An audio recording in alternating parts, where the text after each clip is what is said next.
En los inmaduros origina lo que es desviación, una leucemia. leucemia, y eso sería leucemia linfoide, y eso sería leucemia amiloide. También hay leucemia linfoide. De los neutrófilos es leucemia amiloide. ¿Okay? Pero la célula plasmática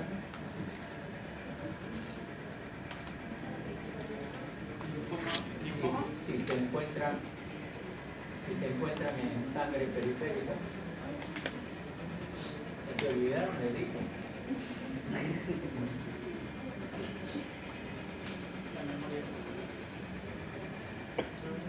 Cuando se presenta células plasmáticas en sangre periférica está relacionado con otro cáncer, que es el mieloma múltiple. El mieloma múltiple. Se le llama mieloma porque afecta más a los huesos, y sobre todo los huesos planos. Y de los huesos planos, los huesos del cráneo. No sé si recuerdan que les dije también, y eso se demuestra por radiografía. Ustedes saben que las estructuras óseas, ¿no? Todo lo que es hueso, tiene una imagen radio negativa o radio opaca. ¿Cómo? Los huesos. radio opaca, Radio lúcida o radio opaca. radio opaca. Radio opaca, se ve blanco, ¿no es cierto? Sí. Por eso reconocemos parte de huesos en nuestra anatomía cuando no tomamos una radiografía. En cambio, los pacientes que tienen este mieloma múltiple, en la cabeza, en el cráneo, van a encontrar zonas radiolúcidas. Eso es característico, ¿no? Y le llaman imágenes en saca vocal. Se le denomina así, imágenes en saca vocal. ¿Saca bocado? Ajá. Es como si hubiese sacado parte del hueso y ha quedado solo el orificio, ¿no? Entonces no se olviden, ¿no? Aparte de la leucemia que está dado por los leucocitos, ya sea por monoclonales o linfocitos, las células plasmáticas también pueden generar otro tumor maligno, que es el mieloma múltiple. La parte inmunológica, nosotros vamos a tener también la participación del sistema de complemento. ¿Okay? Este sistema de complemento comprende por lo menos unas 20 proteínas plasmáticas que son sintetizadas principalmente en el hígado y que complementan, por eso se le llama así, complemento, ¿no?, la respuesta tisular frente a agentes patógenos. ¿Okay? Algunos componentes son proenzimas que se convierten después en enzimas activas. ¿Qué van a realizar este sistema de complemento? Permite la destrucción directa de los patógenos o células dianas por los fagocitos. Ahí intervienen los macrófagos, los neutrófilos, mediante el mecanismo de opsonización, que es otro proceso, ¿no es cierto? Mediante la producción de complejos enzimáticos proteolíticos, que van a destruir las proteínas específicas. ¿Cómo se produce la activación del sistema de complemento? Se va a utilizar, ¿no? Se va a realizar la activación por estos tres medios: por anticuerpos ligados a un patógeno, que es la vía clásica; por la unión de una lecitina ligadora de manosa a una molécula de hidrato de carbono bacteriano, que es la vía de la lectina, específicamente. Y luego, la acción espontánea del complemento 3, ¿no?, una proenzima de la secuencia del complemento, que es la vía alterna. Entonces, vía clásica y la vía alterna, dado por el complemento 3.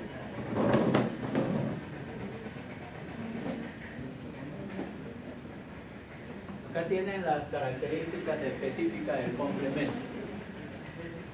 Estas las conocemos porque intervienen directamente en la inflamación, el C3A y C5A. ¿Okay? También se debe señalar el C3B y C5B, ¿no? Los cuatro intervienen en el proceso inflamatorio. ¿Okay? Y lo que van a hacer es reclutar a leucocitos para activarlos y también activar a otras células.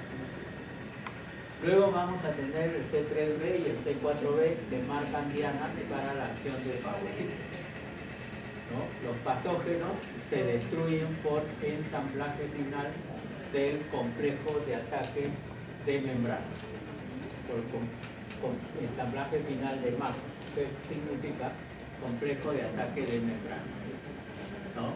Ustedes saben que apenas se rompa la membrana de los microorganismos, se va a alisar, se va a destruir, ¿no? También hay reguladores de complemento que regulan y aceleran la destrucción del fragmento del complemento, bloquean este complejo de ataque de membrana y modulan la actividad de linfocitos T. Entre estos complementos vamos a señalar el CD55, el CD16 y el CD59, ¿okay? Que son prácticamente complementos reguladores. ¿Okay? Nosotros vamos a conocer una alteración dada por los glóbulos rojos, ¿no?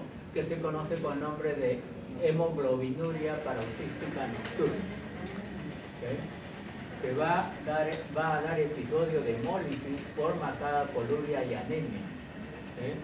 Pero generalmente, ¿no? Es por la destrucción de esos hematíes, ¿no? Que se presenta en la orina. Por lo general se es paroxística nocturna porque tiene ese ritmo, se presenta durante la noche, ¿okay? Además de lumbalgia, dolor abdominal y presencia de coágulos de sangre. ¿Okay? Los hematíes se van destruyendo. ¿Okay? Entonces, pero los hematíes no tienen el CD59, no tienen ese complemento.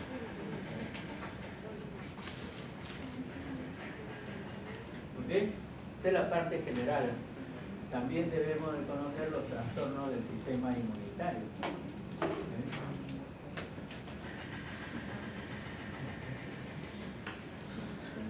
¿Cuántos tipos son de trastornos del sistema inmunitario?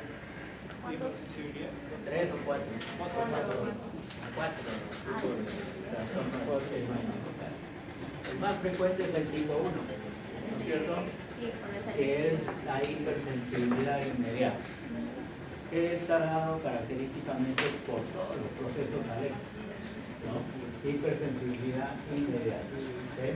Porque ocurre inmediatamente ante la combinación de un antígeno con un anticuerpo ligado a mastocitos, pero en individuos previamente sensibilizados. Y es el caso lo que sucede en el asma, ¿cierto?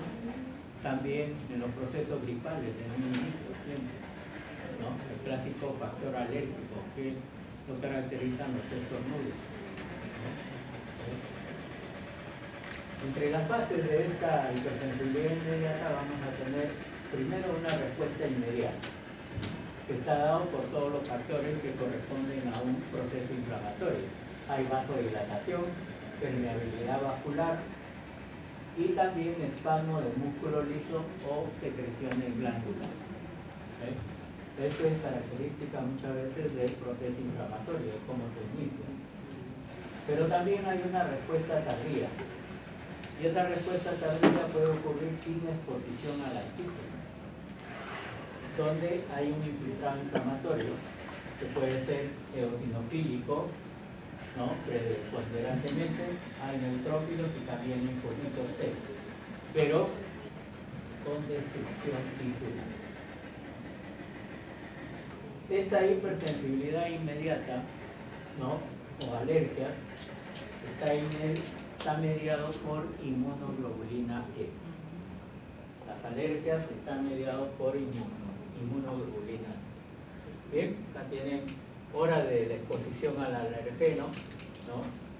Que puede llegar hasta las 20 horas, y cada vez al inicio se acrecienta, pero después paulatinamente va a mantener un ritmo de esa exposición. Y acá en la parte inferior tienen ustedes la degranulación del mastocito, un vaso totalmente congestivo, ¿no? Y la presencia de edema, ¿no? La extravasación del plasma hacia el intersticio del tejido. Entonces, y además la presencia de eosinófilos. Esta es una muestra de piel, por ejemplo, ¿no? Donde hay eosinófilos en buena cantidad, que es característico de todo proceso de reacción alérgica, los eosinófilos, no se olviden.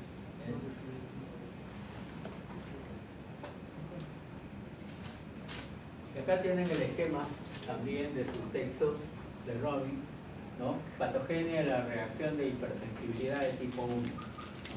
La célula T característica, ¿no? También participa la célula B, ¿no? Que según va a estar prácticamente activada y unida a la inmunoglobulina E, ¿no? Hay un receptor para el factor de la inmunoglobulina E y también intervienen los clásicos mastocitos. Eso por un lado. Luego por otro, ¿no? Van a actuar lo que son los receptores de la célula T, ¿no? Con lo que es la interleucina 3 y 5, ¿no? También con el clásico componente para activar a los... ¿A qué célula? A los eosinófilos específicamente, ¿no? Entonces van a activar a los eosinófilos haciendo un reclutamiento de ellos, los activa y liberan gránulos y mediadores hacia la piel o hacia el órgano donde va a estar prácticamente realizado este proceso de alergia. ¿Okay? Luego hay una unión cruzada, ¿okay? Con estos mastocitos y se liberan, ¿no? Mediadores primarios y secundarios. Lógico, hay espasmo del músculo liso, hay edema, característico de todo proceso inflamatorio, ¿no? Y además el infiltrado característico del leucocito.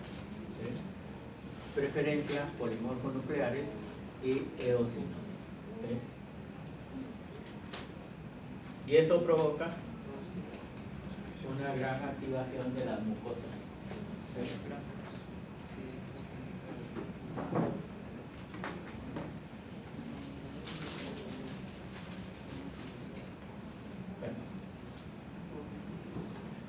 Eso es lo que caracteriza la hipersensibilidad de tipo 1, ¿no? Que es una reacción inmediata, pero también puede haber una reacción tardía. ¿Okay? Luego tenemos la hipersensibilidad de tipo 2, que es mediada por anticuerpos. Por lo general, este tipo de hipersensibilidad de tipo 2 está dirigido contra antígenos presentes en la superficie celular o en la matriz extracelular. Y hay tres mecanismos. Uno, que es la opsonización de las células con el anticuerpo y componente del complemento, y además ingestión por fagocito.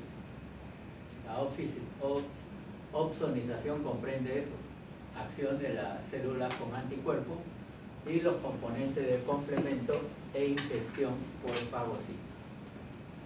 ¿Cuáles son los fagocitos? Los macrófagos, ¿no es cierto? Entonces directamente intervienen también en este mecanismo de opsonización. El segundo mecanismo es inflamación inducida por la unión del anticuerpo a receptores Fc de leucocitos y también por producto de fragmentación del complemento. Y en tercer término, o el tercer mecanismo, existe un anticuerpo antirreceptor que van a alterar la función normal de los receptores, ¿no? Anticuerpo antirreceptor que prácticamente va a bloquear la acción de los antirreceptores. Este tipo de hipersensibilidad está mediada por inmunoglobulina M o inmunoglobulina G, ¿no? las macroglobulinas son las que están en mayor cantidad en nuestro organismo, inmunoglobulinas G. Ejemplo, miastenia gravis o gravis, el pénfigo vulgar y la enfermedad de Graves. Miastenia gravis, si recuerdan, ¿no es cierto? Sí. ¿Se recuerdan o no? ¿Por qué se presenta la miastenia gravis? Bloqueo de los receptores. Lógico que es un mecanismo de hipersensibilidad de tipo 2, pero ¿qué lo caracteriza? ¿Tiene que ver con la acetilcolina? Con La acetilcolina. también, sí. Pero ¿qué caracteriza O sea, la miastenia gravis? Caída de párpados. Ya, eso Dosis es vertebral. característico. Mío, significa, No hay contracción del músculo. No hay contracción del músculo. no es que no haya contracción, Si no, no no hay funciona. pérdida. Ah, ya. Está bloqueado, pues. Lo de la acetilcolina. Pues lo mío es músculo. Astenia,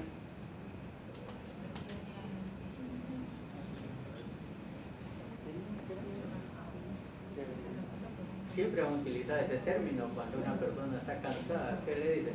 Está asténico, ¿no? Astenia es cansancio, fatiga. ¿Ves? Entonces, fatiga del músculo. Y es una afección sumamente grave, por eso se llama así miastenia gravis. Y como ha dicho su compañero, se caracteriza clínicamente porque el paciente o la paciente que tiene esa enfermedad, por lo general siempre para con los ojos cerrados. Porque si va a consulta, ¿no? Ustedes ya como médico de repente van a tener un caso de ellos, y le va a decir, abra los ojos. No va a poder hacerlo. La paciente se queda con los ojos cerrados. Ustedes le van a repetir, pero abra los ojos. Ahí le va a decir, no, no puedo hacerlo. Ese es el signo característico de la miastenia gravis. Tanta su debilidad muscular que no puede llegar a hacer funcionar los músculos palpebrales, el músculo del párpado, ¿no? Y así como están esos músculos, también el resto de músculos de su organismo, ¿no? Porque no puede deambular sola, necesita siempre de apoyo. Cuando está en estado más grave necesita de silla de ruedas para poder movilizarse. Es una enfermedad que es fatal, ¿no? Afecta con mayor frecuencia a mujeres jóvenes. Y es fatal porque causa una insuficiencia pulmonar severa por falla de los músculos respiratorios. Y por lo general ese es el final, ¿no? Insuficiencia pulmonar severa. En nuestro medio no existe, pero en otros países desarrollados sí, a estos pacientes, ¿no? Lo colocan en lo que es conocido con el nombre de los pulmones de acero. Un artefacto que el paciente prácticamente pasa ahí buen tiempo para que lo ayude a respirar. ¿No? De por vida. De por vida. ¿Postrado? Postrado, sí. Ah, sí, ya para qué, profe. Algunos Ya para qué. Algunos mantienen la esperanza de que pueda recuperarse, pero no es. Profe, no sufrir. Pero siempre es fatal. ¿Y el pénfigo vulgar es donde se presenta?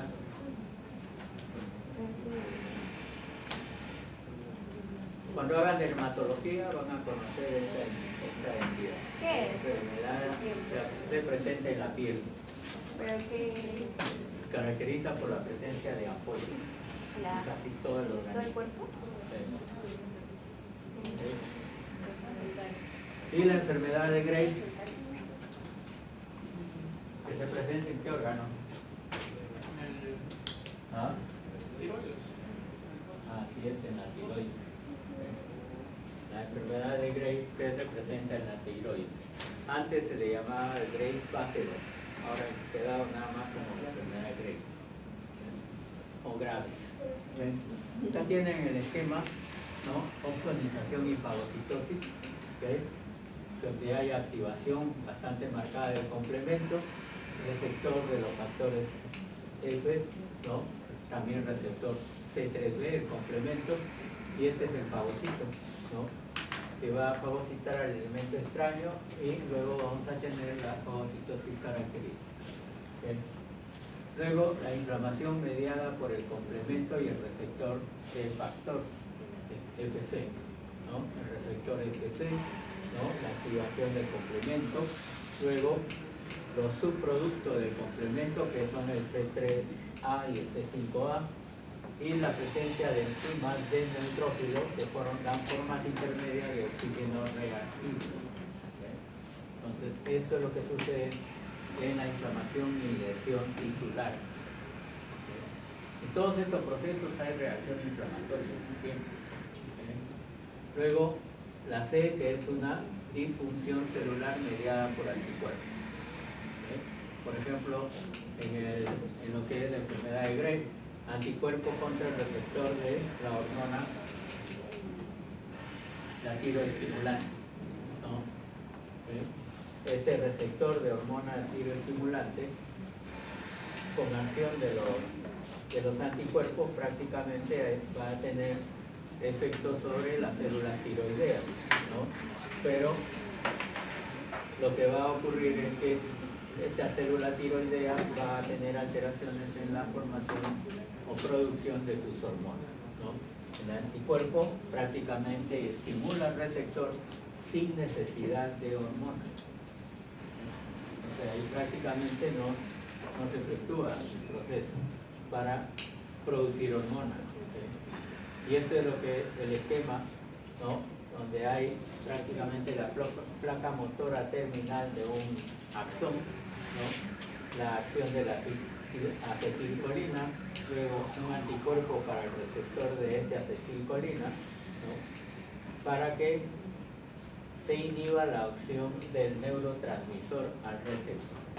¿Sí? Entonces, la enfermedad de Gray, ¿qué va a provocar? ¿Hipertiroidismo o no? Sí. ¿No? ¿No? Que si no necesita, aquí el anticuerpo estimula el receptor sin necesidad de hormonas. Claro, sí, estimula. Ajá. Exacto.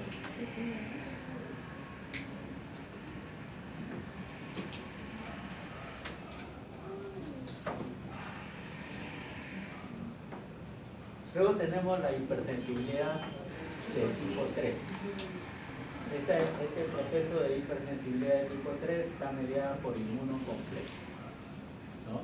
Es decir, los complejos antígeno-anticuerpo van a producir lesión tisular, fundamentalmente induciendo inflamación en los sitios donde se depositan.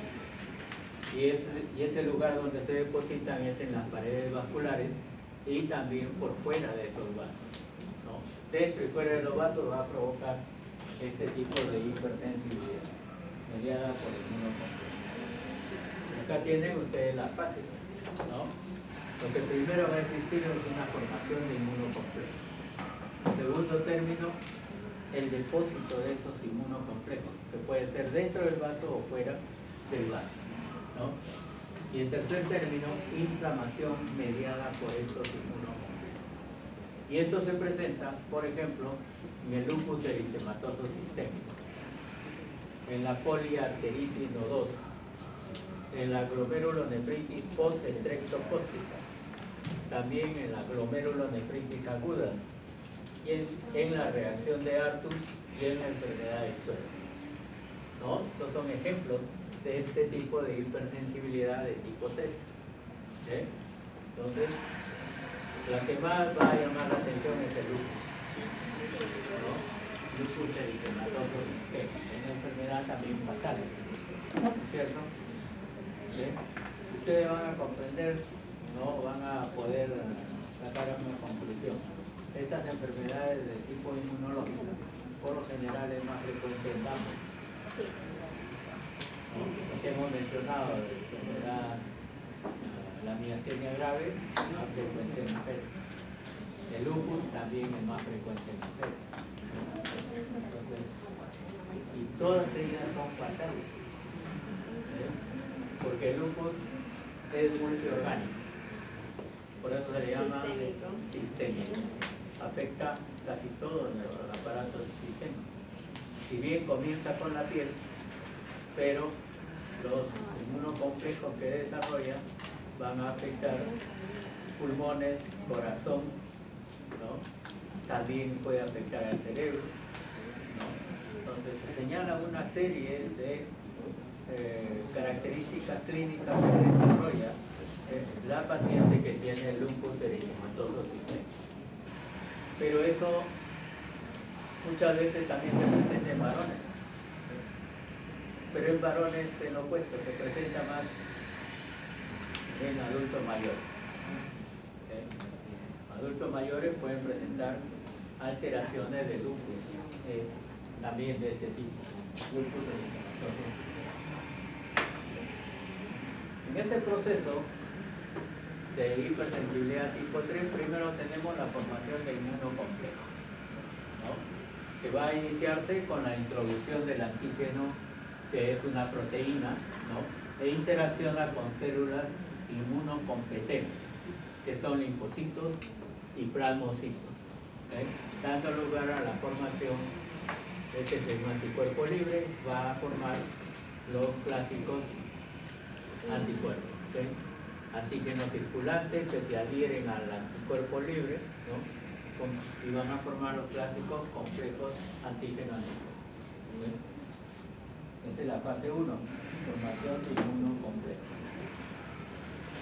Luego tenemos la fase 2, que esos inmunocomplejos ya formados deben depositarse en algún lugar. La pared del vaso. Por lo general en la pared del vaso, también fuera de él, ¿no?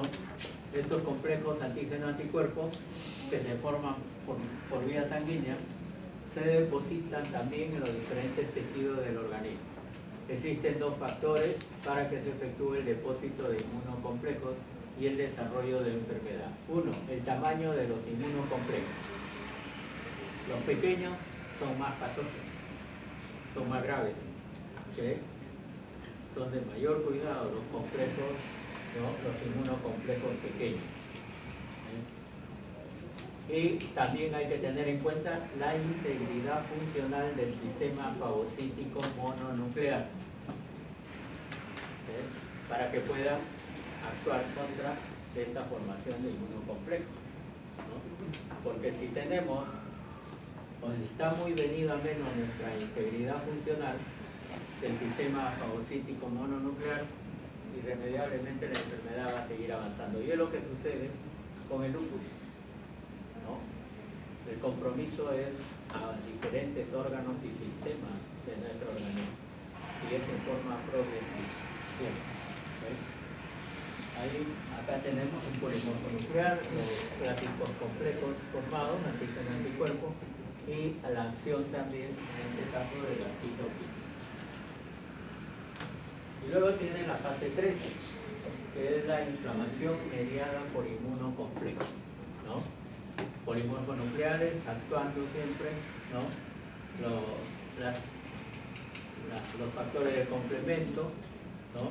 Los antígenos anticuerpos, pero lo que va a provocar acá es un fenómeno de agregación plaquetaria, ¿no? ¿Qué va a suceder con esto? Que se produce una necrosis fibrinoide. Entonces vamos a tener también, de acuerdo a cómo está desarrollado aquí, al depositarse los complejos antígeno-anticuerpos en los tejidos, va a producirse una reacción inflamatoria, sobre todo aguda, como todo proceso inflamatorio se inicia así, y las manifestaciones clínicas características.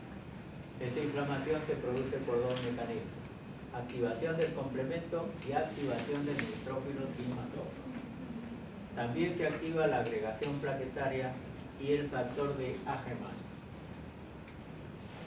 que aumenta la inflamación y forman microtrombos, ¿no? Van a ir comprometiendo más, ¿no? Y por eso es que desarrollan vasculitis en los vasos sanguíneos. Ejemplo, la poliarteritis nodosa, clásico PAN, poliarteritis nodosa, ¿sí? Varias arterias ¿no? O muchas arterias complicadas con este proceso. También la glomerulonefritis en niños, ¿no? Perdón, en los riñones, por ejemplo, el lupus eritematoso renal. También lo que es el mayor compromiso en los riñones del paciente o la paciente que tiene lupus eritematoso, ¿no? Por eso es que hay una entidad en los riñones que es la glomerulonefritis lúpica, pero que no presenta una sola variación o alteración en los glomérulos, ¿okay?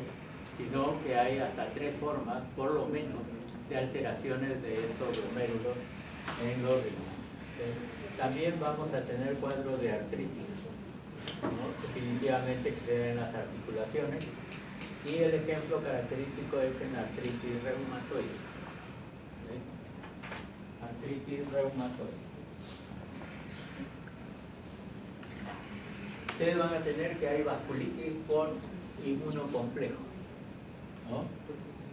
Es una vasculitis aguda, la reacción inflamatoria del polimorfo nuclear es bastante notoria, pero lo que va a existir es la necrosis de la pared del vaso, destruye los vasos, ¿no? Mediante una reacción que es necrosis fibrinoide de la pared del vaso, ¿no? Y además hay infiltrado del polimorfo nuclear. Ustedes han visto una lámina, ¿no?, de necrosis fibrinoide, ¿no es cierto? ¿Les vendrá ahora?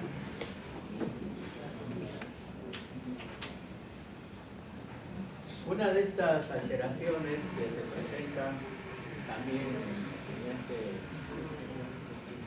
esta alteración del tipo 3, ¿no?, que es una enfermedad local por inmunocomplejo, es la reacción de Artus, ¿sí? Esta reacción de Artus es una reacción localizada de necrosis tisular como consecuencia de una vasculitis aguda por inmunocomplejo, que se presenta habitualmente en la piel. La clásica reacción de Artus. Esta reacción se puede producir experimentalmente en un animal previamente inmunizado, inyectándole a nivel cutáneo antígenos, los que van a reaccionar contra los anticuerpos circulantes y forman inmunocomplejos localmente, que se van a precipitar en las paredes de los vasos, desencadenando una reacción inflamatoria. Estos depósitos de inmunocomplejos se observan con tinciones de inmunofluorescencia en las paredes vasculares. Entonces, a veces no se pueden observar así en forma directa, ¿no?, pero sí da cuadro de necrosis tisular bastante marcado. Antes se realizaba esto como experimentación con animales en laboratorio.